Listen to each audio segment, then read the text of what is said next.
คักเด้อพี่น้องเราเห็นทางหลังคาเพดานเพิ่นดาดฟ้าเพิ่นหั่นน่ะยามมื้อแลงขึ้นไปนี่เย็นช่วยๆแล้ว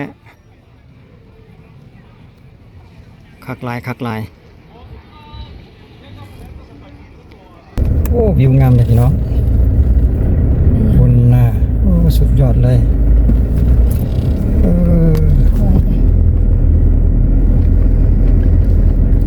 คลิปวิดีโอนี้พาพี่น้องมาติดตามรับชมอ่างน้ำเงิมหนึ่งพี่น้องอยู่ในขอบเขตเมืองแก้วอุดมแขวงเวียงจันทน์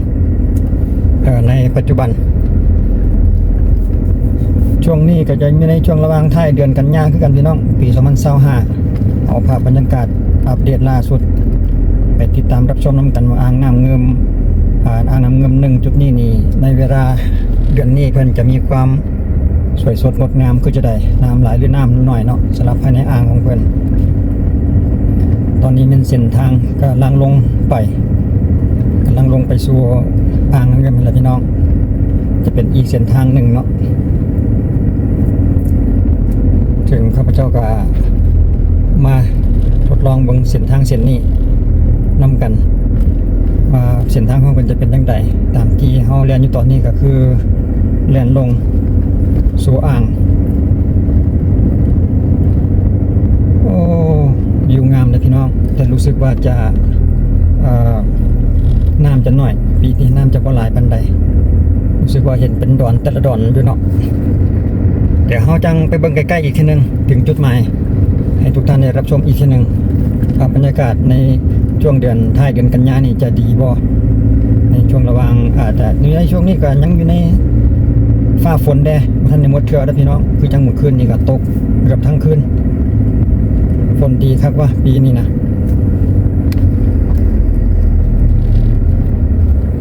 โอ้ทางเพิ่นก็ถือว่าบ่ธรรมดาเด้อพี่น้องราดชันแล้วก็ขดรถเดียวได้ต้องได้ใช้เกียร์ต่ำตลอดมาถึงจุดนี้นี่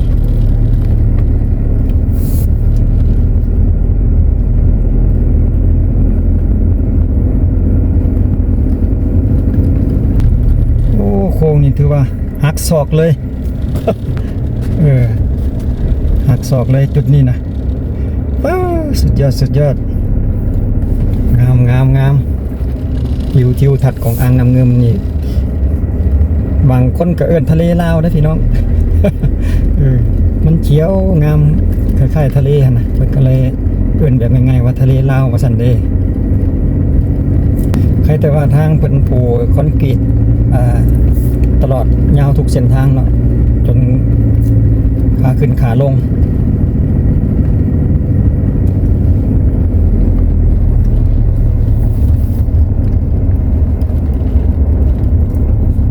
แปลกจังหนึ่งว่ะตั้งแต่มานี่บ่ท่านได้เห็นมีรถส่วนทางของเฮาเลย ทางแต่ละทางพี่น้องเลยหักศอกเลยป้าสุดยอดเลยรู้สึกว่าจะลงมาใกล้น้ำลงมาใกล้มอน้ำแล้วได้บาทนี่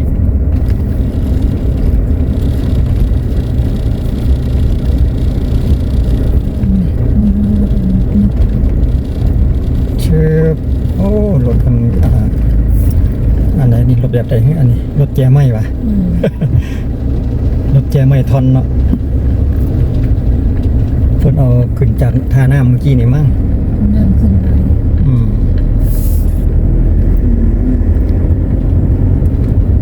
โอ้มีแต่รถประเภทรถโม่รถ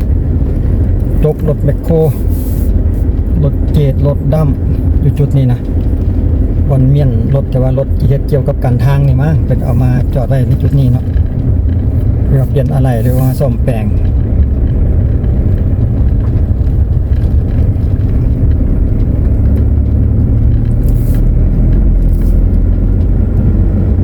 เดี๋ยวเดินไปอีกจักแป๊บหนึ่งก่อนเพราะว่าทางเส้นนี้เพิ่งเคยมาส่วนไหนก็จะมาอีกทางหนึ่งพี่น้องสามารถเข้าไปได้2เส้นทางสำหรับจุดที่ว่าเป็นแหล่งท่องเที่ยวแหล่งอาหารกินดื่มดูเงื่อนแพสายอ่างน้ำเงิมนะพี่น้องจุดที่เราจะต้องการจะไปในมื้อนี้ก็คือจุดนั้นแหละ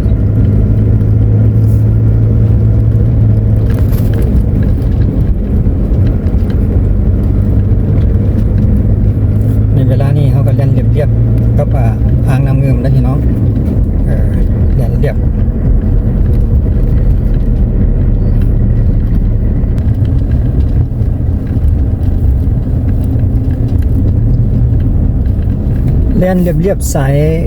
ตามเส้นทางที่เพิ่นเฮ็ดอยู่กับแคมอ่างนี่ก็งามเด้พี่น้องวิวโอ้วิวสวยงามเลยอันนี้เฮาปิ้นกล้องจากรถไปได้แต่น้อยเดียว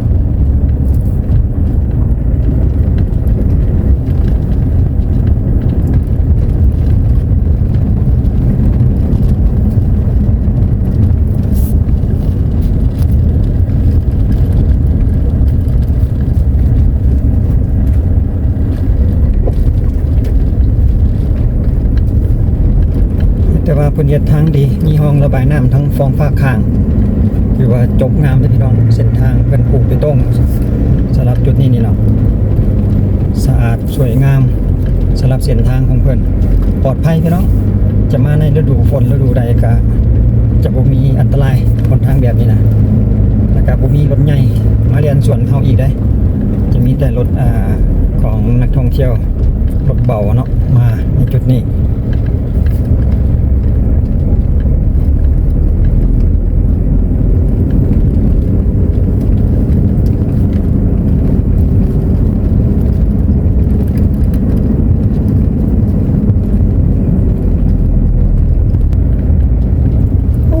ก้อนหินก้อนนี้ไหมสวยหรูเลยเอาก็จะถึงแล้วจุดจอดรถลานจอดรถจุดที่ว่าเป็นไฮไลท์สำหรับอ่างน้ำเงิมคือจุดนี้แหละพี่น้องนักท่องเที่ยวต่างๆเพราะว่าจะเป็นต่างประเทศภายในหรือว่าต่างประเทศเป็นกันนิยมมาพักผ่อนแล้วก็มากินดื่มในอาหารเป็นเงินแพของอ่างน้ำเงิมเพิ่นนี่เนาะก็เห็นมาอยู่ตลอดเวลาเอามาในเวลาใดก็เห็นอยู่ตลอดได้สำหรับนักท่องเที่ยวเพื่อนเราจะแล่นรถวนไปเพื่อกลับไปหาทางลงทางด้านหน้าเพื่อนเช่นบอกว่าอ่างน้ำเงิม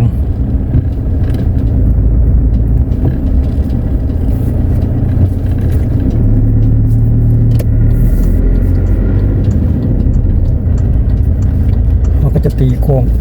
กันออกมาทางเส้นนี้มันจะจอดได้พี่น้องตรงนี้ตีโค้งลง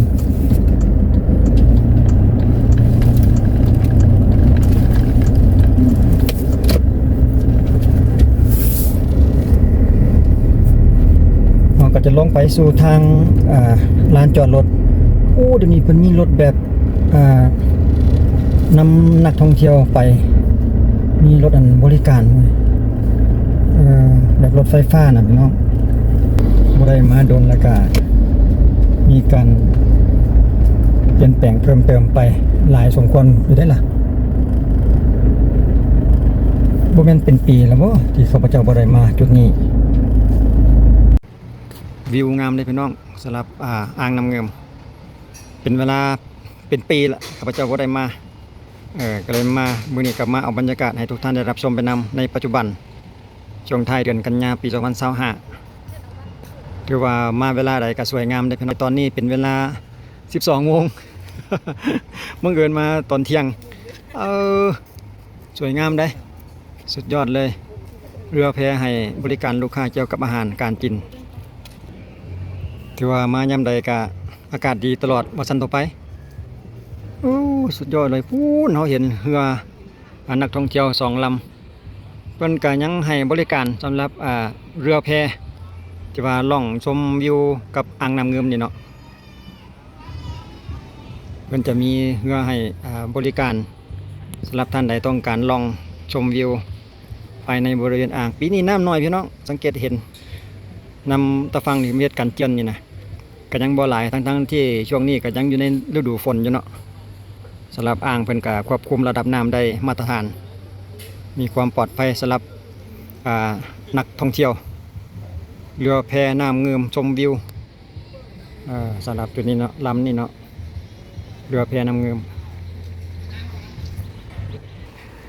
ก็เป็นที่เป็นที่ที่หลงไหลของชาวนักต่างชาติพี่น้องต่างประเทศเพิ่นจะมักมาเที่ยวเอาสังเกตเห็นรถของเพิ่นรถคณะทัวร์ต่างๆจอดที่เราเห็นหลังคา 2-3 คัน 4 คันพุ่นแหละส่วนหลายเฮาเบิ่งหน้าตากับทางจีนและเกาหลีทั้งนั้นแหละส่วนหลายนักท่องเที่ยวเพิ่นมาในเวลานี้จำนวนหนึ่งส่วนหลายเลยแหละเพิ่นจะมาเกี่ยวกับการกินเนาะ ก็จะมาพักผ่อนแล้วก็กินอาหารภายในเรือนแพฉะนั้นแล้วรถไฟฟ้าที่เราเห็นลักษณะนี้ก็คือรถอยู่ทางห้านอาหารเพิ่นได้อพี่น้องถือว่าบ่ได้เสียค่าบริการแต่อย่างใดแต่ว่าเพิ่นจะรับเฉพาะลูกค้าที่ว่าเข้าห้านเนาะเพิ่นจะบริการแล่นมารับถึงจุดนี้เลยสำหรับท่านใดที่ต้องการกินอาหารต่างๆมาสั่นต่อไปเพิ่นจะมีรถทางห้านอาหารเพิ่นรับส่งถ้าว่าแต่ว่าย่างกับบ่ได้ไกลเพราะเท่าไรดอกพี่น้องแต่ว่าถ้าว่าเพิ่นมีจุดประสงค์จะมารับประทานอาหารหั่นนะเพิ่นจะมีรถทางห้านอาหารบริการให้ฟรีถือว่าสุดยอดอยู่ได้บริการดีเบิ่งก้อนชีเฟือตัวนั้นพี่น้องอยู่กับภูฝุ่นป้องามหลายพอดีอยู่อ้อมของกลางจอมภูเลยเนาะเข้ามาในจุดนี้ก็บ่ได้เสียค่าบริการแต่อย่างใดดอกพี่น้องย่างชมวิวไปได้เลยทุกจุดหันแต่ว่าร้านจอดรถของเพิ่นหันได้เสียค่าฝากเพิ่น20,000 กีบพี่น้องสำหรับรถใหญ่เนาะค่าฝากของเพิ่นโอ้เรือลำนั้นเพิ่นกำลังจะทำการออกแต่ละลำเพิ่นจะมีเสื้อชูชีพไว้เต็มลำเรือเลยแหละเพิ่นกำลังจะนำนักท่องเที่ยวออกไปเที่ยวชมอากาศร้อนๆแบบนี้นี่เหมาะสมพี่น้องลองไปน้ำอ่างน้ำเงิมนี่ก็เย็นสวยๆรถแล้วบรรยากาศดีสุดหูสุดตาก็ว่าได้แล้วสำหรับอ่างน้ำเงิมจุดนี้นี่เนาะจะมีความสมเย็นสดชื่นอยู่ตลอดเวลาอันนี้สำหรับนักท่องเที่ยวที่ว่าเพิ่นไปรับประทานอาหารมาแล้วเพิ่นก็จะมานำส่งอยู่ที่ลานจอดรถนั่นเองเนาะเพื่อจะไปเที่ยวในสถานที่ต่างๆต่อไปในเขตสปป.ลาวของเฮานี่สำหรับเรือที่ว่าเพิ่นคอยให้บริการสำหรับนักท่องเที่ยวที่ว่ามักชมวิวตามอ่างน้ำเงิมนี่เนาะจะมีหลายนัมเบอร์หลายบริษัทนาวาดาวล้อมเดือนสำหรับเรือเนาะซื้อเพิ่นแต่ละนั่นจะมี10เบอร์7เบอร์10เบอร์11 12ยังก็ว่ากันไปจะมีหลายลำแต่ว่าเรื่องราคาเนี่ยข้าพเจ้าก็ยังบ่แน่ใจ เพราะว่าบ่เคยได้ไปขี่แล้วก็บ่เคยได้สอบถามเพิ่นหั่นนะก็เลยบ่ได้ฮู้เกี่ยวกับราคาเด้อ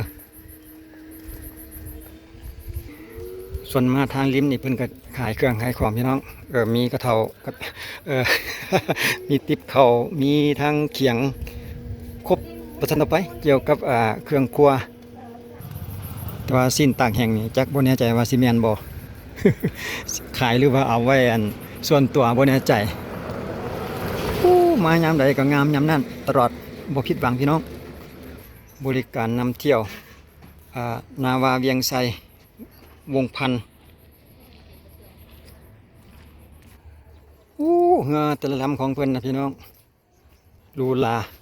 มาตรฐานมีสามารถขึ้นมาชมวิวอยู่เทิงหลังคาพี่ดาดฟ้าของเรือพี่สุดยอดสุดยอดสามารถห้องรับได้หลาย10 คนได้สำหรับแต่ละลำของเพิ่นอันนั้นคนจีนเนาะเพิ่นมาเพิ่นไปกินอาหารมาแล้วเพิ่นก็จะกลับมีรถนำส่งปัดโทน้ำใสเลยทั้งตัวปลาพี่น้องเอ้ยน้ำใสดีเขาเพิ่นก็เฮ็ดระเบียงอยู่กับริมน้ำได้ดีเลยพี่น้องถือว่าวิวงามบรรยากาศดีสิให้ดีแท้มันตอนแรงคือสิดีกว่านี้พี่น้องอันนี้พอดีโอ้เงินลำนั้นนักท่องเที่ยวเต็มเลยกำลังเข้ามาเทียบทาของห้านอาหารเพิ่นเนาะ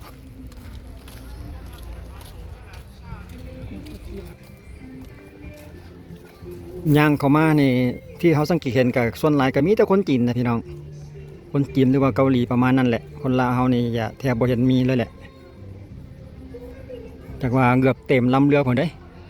สำหรับเรือลำที่กำลังเข้ามาเทียบนี่เนาะ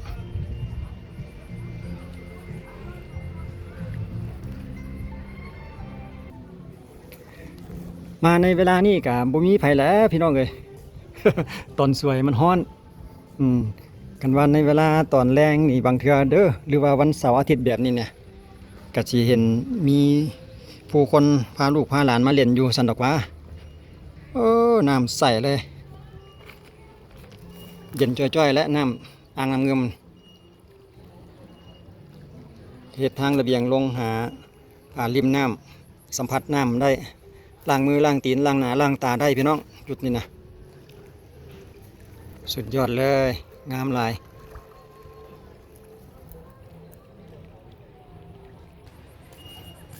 เดี๋ยวเงือเพิ่นกำลังเข้ามาเทียบท่าเดี๋ยวเขาบังจังหวะเงือเพิ่นเข้ามาเทียบห้านอาหารแสดงว่าแพของเป็นเงือแพของห้านอาหารเพิ่นหลังนี้เองเนาะกำลังนำเรือเข้ามาแสดงว่าไปเลาะมาจนหมดเวลาหมดโมงแล้วปุ๊จัก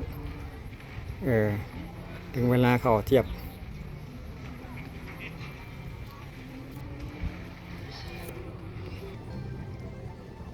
โอ้เพิ่นเข้าไปซ่อนอีกลำหนึ่งโอ้คักเลยพี่น้องเราเห็นทางหลังคาเพดานเพิ่นดาดฟ้าเพิ่นหั่นน่ะยามมื้อแรงขึ้นไปนี่เย็นช่วยๆแล้วคักหลายอ่างน้ำเงิมหนึ่งพี่น้องขึ้นอยู่กับเมืองแก้วอุดมแขวงเวียงจันทน์สำหรับจุดนี้เนาะก็ถือว่ามีความปลอดภัยมันคงถาวรสำหรับจุดที่ว่าเฮ็ดเป็นไฮไลท์นี่เนาะจุดที่ว่าเที่ยวชมในอ่างน้ำเงิมในจุดนี้จะมาในเวลาใดก็สดชื่นพี่น้องอากาศดี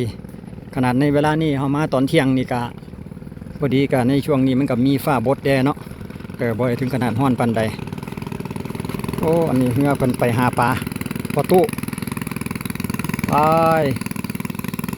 ในเวลาที่ว่าเงียบๆมาสิเนี่ยก็บ่มีคลื่นดอกพี่น้อง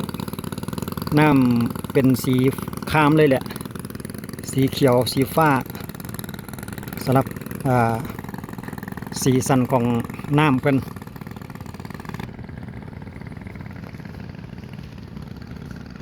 ถ้าว่าท่านใดมีเวลามาเที่ยวในช่วงฤดูนี้ก็มาได้เด้อพี่น้องเอ้ยมีความปลอดภัยอยู่บ่มีความอันตรายแต่อย่างใดดอกน้ำบ่ได้ที่มายามใดก็รู้สึกว่าน้ำจะซ้ำเก่าอยู่ตลอดเวลานี่แหละเพราะว่าเพิ่นอ่างเก็บน้ำเพิ่นสามารถควบคุมระดับน้ำได้เนาะโอ้วิวตัวนี้ก็งามอยู่ได้สุดยอดเลยก็จะมีประมาณนี้พี่น้องเอาคลิปเอาภาพบรรยากาศของอ่างน้ำเงินมาให้ทุกท่านได้ติดตามรับชมในปัจจุบันไปนำกันสำหรับอยู่สปป.ลาวบ้านพี่เมืองน้องพี่น้องเอ้ยแหล่งท่องเที่ยวดอนแต่ละดอนที่เราเห็นอยู่ทางด้านหน้าเนาะกับบ่แน่ใจดอกพี่น้องเอ้ยว่าจะสามารถไปเรียนหรือว่าไปเที่ยวชมได้บ่แน่ใจรู้สึกว่าเขาจะเห็นเป็นหลายดอนอยู่ได้ดอนน้อยดอนใหญ่ก็มีสำหรับอีกฝากฝั่งหนึ่งหั่นเนาะจะเป็นเกาะได้พี่น้องเป็นเกาะอยู่กลางของอ่างน้ำเงิมนี่เลยได้สำหรับจุดนั้นหั่นเนาะคลิปวิดีโอนี้เขาก็จะจบไปกับบรรยากาศของอ่างน้ำเงิมนึงเลยพี่น้องอยู่ทางเมืองเขียวอุดมเพิ่นถือว่าสร้างความสดชื่นสวยงามทุกตลอดเวลาให้ทุกท่านได้ติดตามรับชมอีกสำหรับคลิปวิดีโอถัดไปที่เกี่ยวกับเรื่องใดหันก็ติดตามอีกทีหนึ่งพี่น้องก็จะนำเสนอเกี่ยวกับสถานที่ต่างๆในปัจจุบันให้ทุกท่านได้รับชมอีกก็จบเพียงสำนี้พี่น้องไว้เจอกันในคลิปต่อไปเนาะสำหรับคลิปนี้สบายดี